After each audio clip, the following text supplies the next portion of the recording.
week before when Shakur got hurt, and the week before when Berlanga got destroyed. Here's a look at all 14 fighters. No.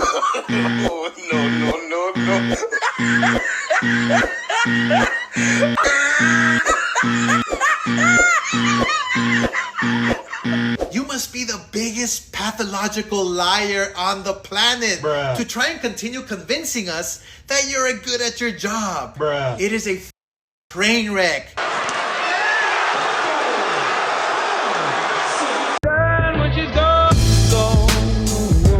We unpack. We unpack. We unpack. Coming to you live, Boxing Ego unpack. Yeah. We unpack. We unpack. We unpack. Coming to you live. I do believe he makes a strong case.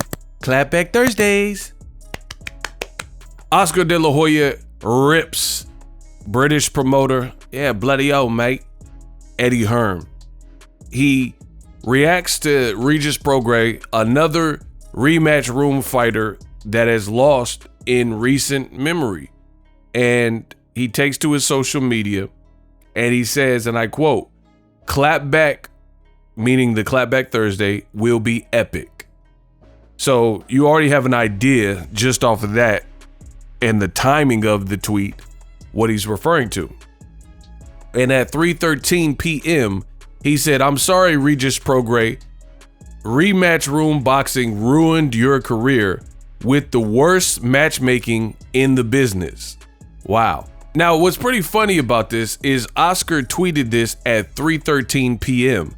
And your boy Ego, 1 minute before Oscar put that tweet, at 3:12 p.m., you guys can see the timestamps, I tweeted this. It was Regis Prograis' box rec, and I put, "The DAZN curse continues. Since joining Eddie Hearn in rematch room boxing, you can argue that Regis Prograis lost his last 3 fights, LOL. 2 of the 3 he actually lost on paper, and his first fight with rematch room was supposed to be a hometown feel-good fight with an unknown guy, Zorilla, where he got dropped and I think he lost." So let me explain that again. His very first fight after signing with Eddie Hearn, he's from New Orleans. The fight took place in New Orleans and he fought against Danilito Zorrilla, who had lost to Arnold Barboza just 1 fight before the Regis Prograis fight.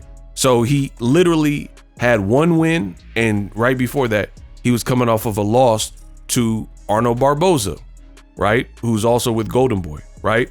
So it's not like he had some crazy momentum. And if you look at Zorrilla, after the Barboza loss, he took a super tune-up and a guy who had like an upside down type of record with a lot of losses. So he didn't really carry any momentum into the Regis Prograis fight. So I think it's safe to say that Regis Prograis, he was the hometown favorite because it was happening in his city, right? It was happening in New Orleans. It was his first fight and supposed to be kind of a showcase because he had just signed to Matchroom, and it was all but a showcase fight. I believe it was the first round he got dropped, and then they lied and said it was a slip. I don't know why the ref called it a slip, but at the end of the day, anybody who knows boxing, you know what you've seen, you know? And sometimes these calls are pretty blunderous. And nonetheless, Regis Prograis did drop Zorrilla in the fight, but Zorrilla, he got dropped in round 3 and then he got right back to business. And I thought he was boxing very well. And in the end, I think Zorrilla beat Regis Prograis.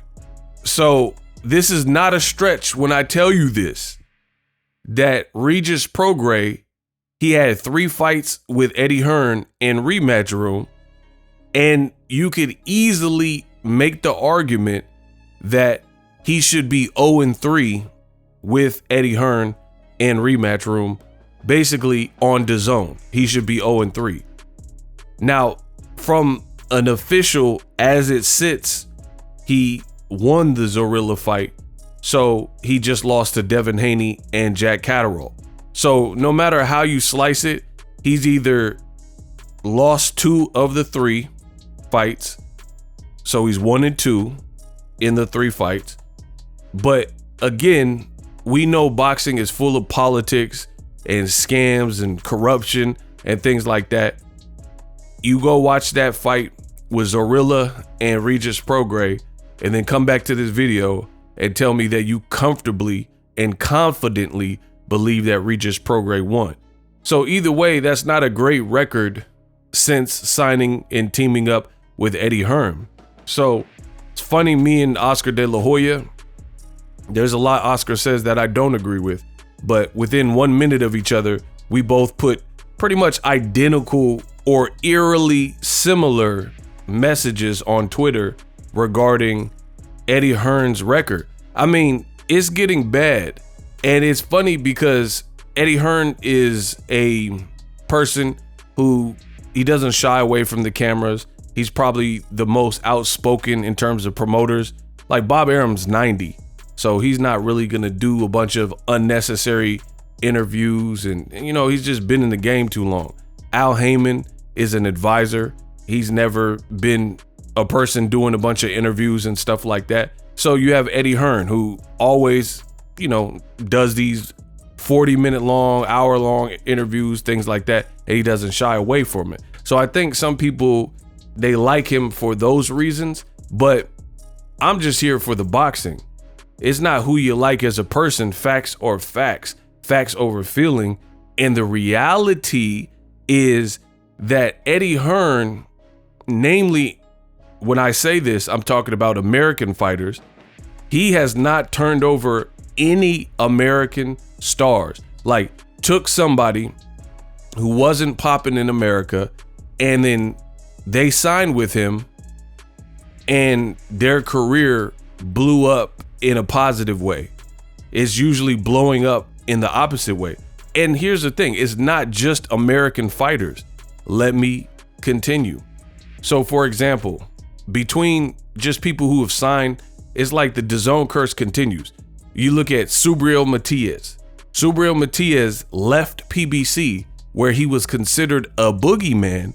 They put a Matchroom PR fight together. So he's fighting in his native land, his island of Puerto Rico.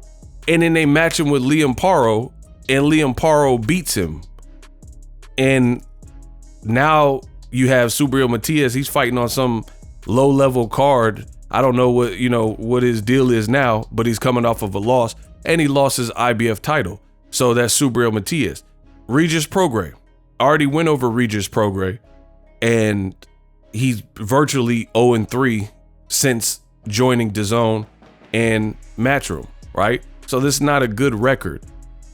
Eddie Hearn, Devin Haney's not signed to Eddie Hearn, but he was working with Devin Haney for the Haney-Garcia fight, and Haney got clobbered in that particular fight. Dropped, they said it was 3 times, but he got dropped more than that. I don't care what nobody says, right?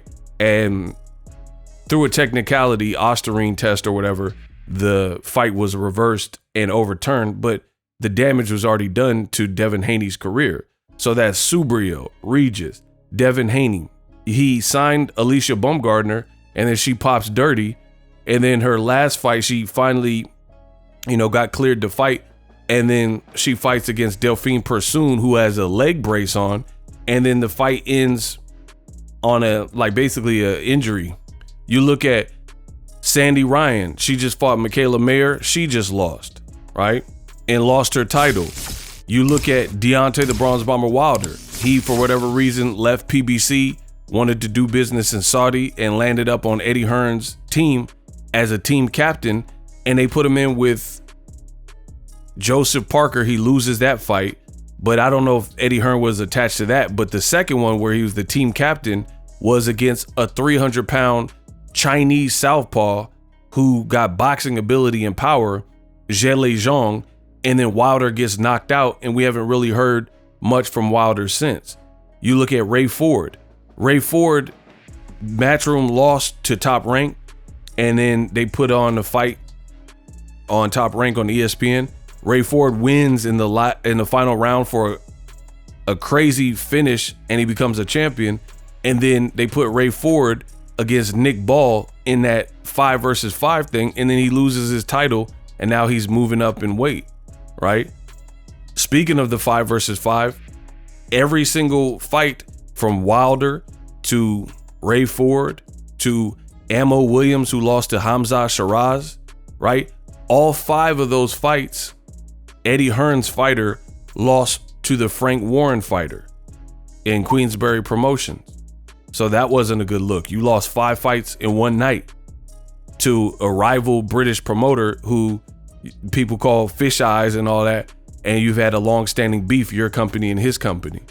You look at Anthony Joshua. Anthony Joshua gets all but obliterated by Daniel Dubois. He has like 10 seconds of success in the final round, and then he gets overzealous and tries to rush Daniel Dubois and quote unquote roll the dice, like his trainer told him, roll the dice and shoot the uppercut. And he shoots this nasty rear uppercut from too far out, and he gets countered by Daniel Dubois with a shorter shot, right? And the list goes on and on. So I see why De La Hoya is having fun with this, because Eddie Hearn fighters, they keep getting bodied. Terrence Crawford beat Israel Madrimov and took his belt. So you got an 11-0 guy, 10-0-1, and then you match him with Terrence Crawford, and then Crawford snatches his belt off of him. Fight was pretty competitive, but I don't see many people too much complaining. I mean, some people are, for the record, but nonetheless, it doesn't change it. Your fighter lost and doesn't have his belt now, right? And then you look at a guy like Jerron Boots Ennis, who was with Showtime, and Steven Espinoza showed all the promise in the world. And for real, his competition is not elevated from those Showtime days.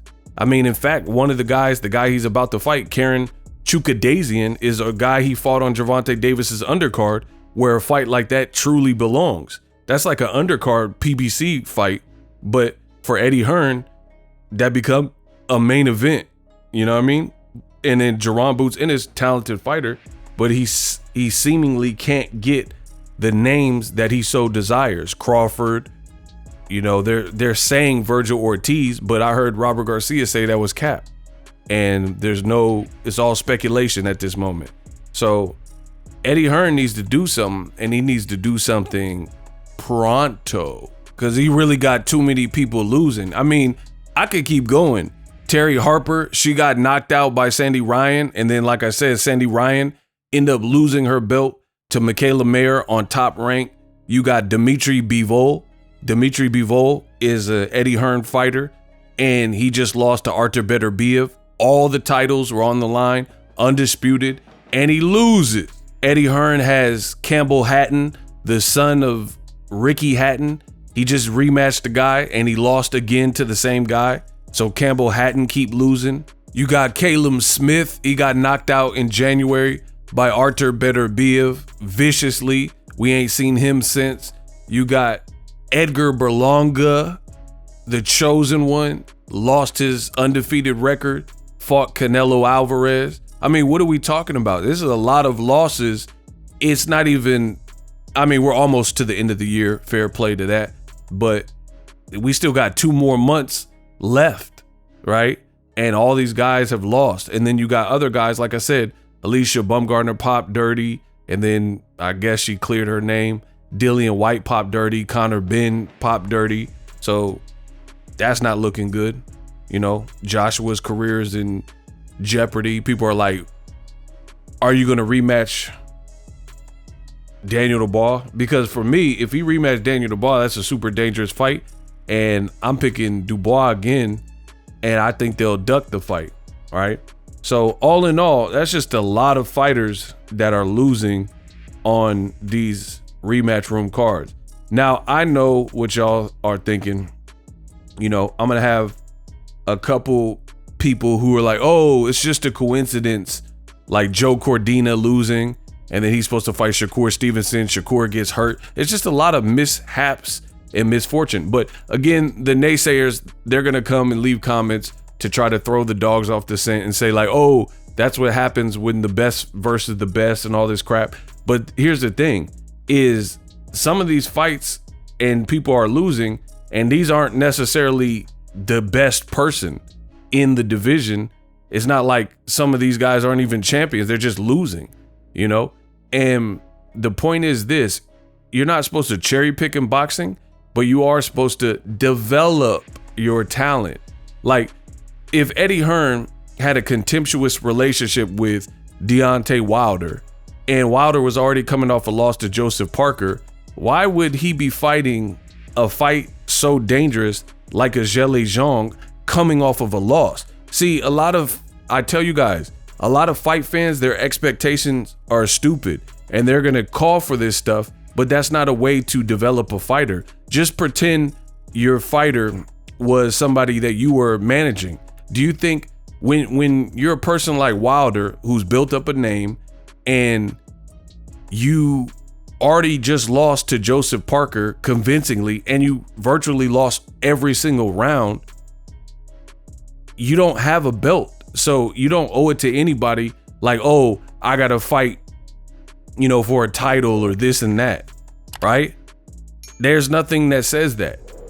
So you should probably get your bearings back, because Wilder, he had one round with Robert Helenius and then he loses 12 rounds to Joseph Parker. That's not really that much activity, you know? And then before that, he lost to Tyson Fury, right? So there's not really that many activity. You just put him in with a super tough fight. Joseph Parker, that's not the type of fights you should take. Former champion and then a 300-pound Chinese dude, right? You look at Subriel Matias. If you're trying to do a feel-good Puerto Rico fight, why would you put him in with Liam Paro for his first outing with getting his bearings right? Same thing with Regis. You just did a Regis Prograis fight. You put him in with the tricky boxer. Like these aren't even styles that would remotely even be what you would put your fighter in immediately or under certain circumstances when you're trying to develop them. Because these aren't like toys. These are people's careers, and you have to manage your career accordingly. And again, some people are going to try to confuse this and say I'm cherry picking and all that, but it's any sport would do this. If you have a star player and you're getting beat in the game so bad and there's not enough time to redeem the score, you start pulling your star players out so they don't get injured or burnt out for the next game when it's no way you guys can turn it around. Or if you had a player who's a star player and they're coming directly off an injury, you don't, give them a super hard play, or you might not even play them straight away until you know that they're really good. I mean, these are just simple things that you would do because you're trying to keep your people healthy. You're trying to keep them, competitive. And the best way to stay competitive is you have to make the right decisions. So Eddie Hearn has tasted a lot of defeat this year. So that's why Oscar De La Hoya is on his helmet. Pause. The DAZN curse continues.